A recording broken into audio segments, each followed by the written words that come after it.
Her knockout aynı görünür. Ama beynin içinde 5 farklı şekilde gerçekleşir. Son yıllarda kafa travması üzerine yapılan çalışmalar şunu gösteriyor. Asıl belirleyici olan şey, yumruğun ne kadar güçlü olduğu değil, beynin kafatasının içinde ne kadar hızlı döndüğü ve şekil değiştirdiği. Bunu belirleyen 5 farklı mekanizma var. İzlerken aklında tutman gereken, dövüşçü knockout olduğunda bu 5 mekanizmadan hangisinin çalıştığı. Rotasyonel knockout, en klasik knockout türü. Burada olan şey şu, çene, başın yan tarafına tek bir noktadan bağlıdır ve çene kemiği öne doğru uzayan bir yapıdadır. Darbe, bu uzun parçanın en ucuna, yani çene ucuna yandan geldiğinde, kuvvet ekleme uzak bir noktadan uygulanmış olur. Bu da kolun ucunu itmek gibi bir etki yaratır ve küçük bir darbe bile başı kaldıraç etkisiyle çok daha fazla döndürür. Beyin, kafatasının içinde, sıvı içinde duran yumuşak bir dokudur. Bu yüzden baş hızla döndüğünde beyin kafatasıyla aynı anda dönmez. Beynin bazı bölümleri hemen hareket ederken, bazıları milisaniyelik gecikmeyle arkadan gelir. Yani katman katman birbirine göre kaymaya başlar. Bu kaymaya shear, yani kayma gerilimi denir. Bu oluştuğunda beyin içindeki ince sinir lifleri ani bir çekme gerilme etkisine maruz kalır. Sinir liflerinin içi, elektrik sinyallerini taşımak için bir kablo gibi çalıştığından kayma gerilimi geldiğinde bu kablo bir anlığına bükülmüş veya sıkışmış gibi olur.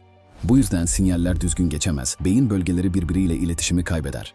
Beynin bilinç, denge ve yönelimle ilgili merkezleri bu sinyallere bağımlı olduğu için sinyal akışı birkaç saniyeliğine kesildiğinde sistem kendini korumaya alır, beyin kendini yeniden toparlayana kadar kişi bilincini kaybeder. Bu mekanizmayı en çok tetikleyen yumruk, çeneye gelen hook yani kroşe.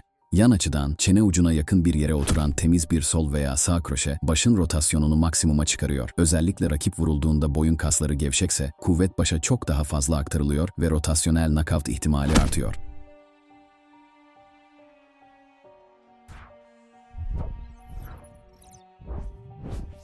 İkinci mekanizma, lineer ivme, yani başın ileri geri sarsılması. Bu senaryoda yumruk, kafayı düz bir çizgide çok hızlı bir şekilde geriye iter. Beyin içeride aynı anda hareket edemediği için kafatasının içinde önden arkaya doğru savrulmaya başlar. Önce öne çarpar. Kafa geriye giderken beyin bir an geride kalır ve kafatasının ön duvarına vurur. Buna coup denir. Baş hareketine devam ettiği için bu kez beyin geriye savrulur ve kafatasının arka duvarına çarpar. Bu ikinci darbeye kontracoup denir ve bazı araştırmalar bunun öne çarpmaya kıyasla daha tehlikeli olabileceğini göstermiştir. Yani lineer knockout'ta beyin çok kısa sürede önce öne, sonra arkaya çarptığı için çift yönlü bir sarsıntı yaşar. Bu iki darbe beynin içindeki basıncı bir anda değiştirir, elektriksel iletiyi bozar ve beyin birkaç saniyeliğine kendini kapatır. Rotasyonel knockout'tan farkı, burada baş dönmez, sorun beynin ileri geri çarpmasıyla oluşan ani basınç ve iletişim karışıklığıdır. Düz, yani direkt yumruklar kuvveti doğrudan ileri gönderip başı aynı hat üzerinde hızla geriye ittiği için lineer ivmeyi en çok tetikleyen vuruş tipidir.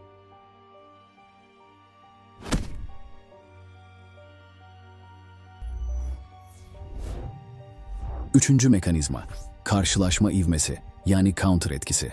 Kontra knockoutlar başa özgü ayrı bir travma türü değildir. Asıl mekanizmayı, yani lineer ya da rotasyonel ivmeyi büyüten bir hız çarpanıdır. Ama knockout fiziğinde etkisi o kadar belirgindir ki, üçüncü mekanizma olarak ele almak gerekir. Bu durumda yumruğun gücünden çok iki hızın çarpışması belirleyici olur. Sen yumruk atarken belli bir enerji iletirsin. Rakip aynı anda sana doğru geliyorsa, onun gövde hızı da çarpışmaya eklenir. Yani darbe anında senin yumruğunun ileri hızı onun sana doğru hareketiyle birleşir ve tek, büyük bir enerji açığa çıkarır. Bu nedenle kontra vuruşlar dışarıdan hafif görünse bile kolayca knockout edebilir.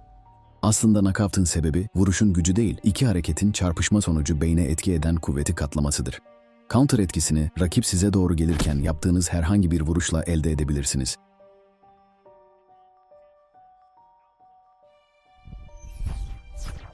Dördüncü mekanizma, iç kulak, yani vestibüler sistemin bozulması. Bu mekanizmada knockout'a yol açan şey, beynin kayması ya da bilincin kapanması değildir. Asıl sorun, denge sisteminin aşırı uyarılmasıdır. Denge duyumuz, kulakların içinde bulunan yarım daire kanalları ve içlerindeki sıvının akışıyla çalışır. Baş her hareket ettiğinde bu sıvı da hareket eder ve beyin bu akıştan başın hızını, yönünü ve konumunu hesaplar. Ancak iki durumda sistem tamamen karışır.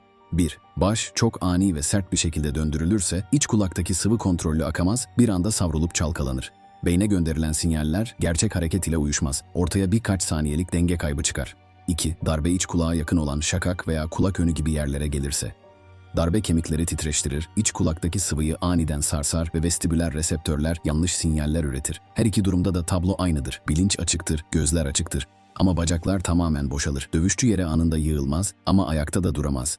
Sarhoş gibi savrulur, sendeleyerek geri gider ve sonunda çöker. Yani bu diğerlerinden farklı olarak bir beyin kapanması değil, denge merkezinin geçici olarak devre dışı kalmasıdır.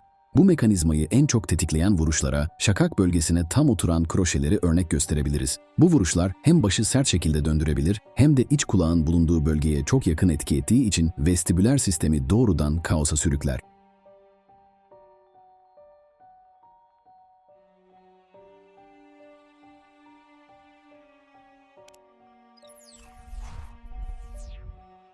Beşinci mekanizma, beyin sapı şoku.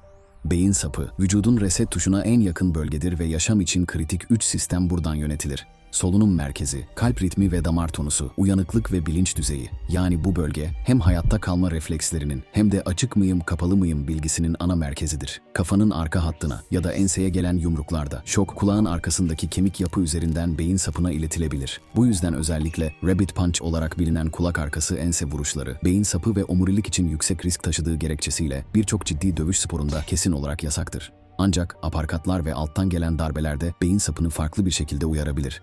Adli ve biyomekanik çalışmalarda mandibulaya yani alt çene kemiğine alttan gelen darbelerin enerjisinin yaklaşık 1/3'inin kafa tabanına ve beyin sapına yakın bölgelere aktarıldığı görülmüş. Yani çeneye alttan gelen bir darbe çene kemiğini bir kol gibi yukarı doğru itip titreşimi hat boyunca ilerleterek şokun bir kısmını beyin sapına ulaştırabilir.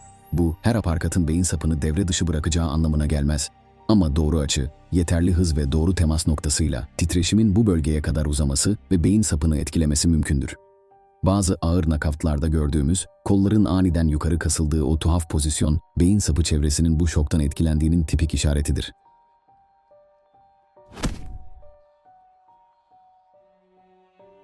Ancak şunu bilmek gerekir. Gerçek dünyada bir yumruk neredeyse hiçbir zaman tek bir mekanizmayı çalıştırmaz. Dövüş anında işler bundan çok daha karmaşık ve iç içedir. Bir darbe, rotasyonel kayma yaratabilir. Aynı anda lineer öne arkaya çarpışmayı tetikleyebilir. Rakip öne geliyorsa çarpışma ivmesi devreye girebilir. Başın ani dönmesi, vestibüler sistemi bozarken darbenin konumuna göre beyin sapı titreşimi bile işin içine karışabilir.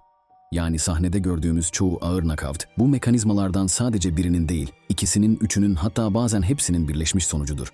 Çenenin pozisyonu, boyun kaslarının gerginliği, vuruşun açısı, rakibin hareket yönü gibi diğer etkenler de hangi mekanizmanın daha baskın olacağını belirler.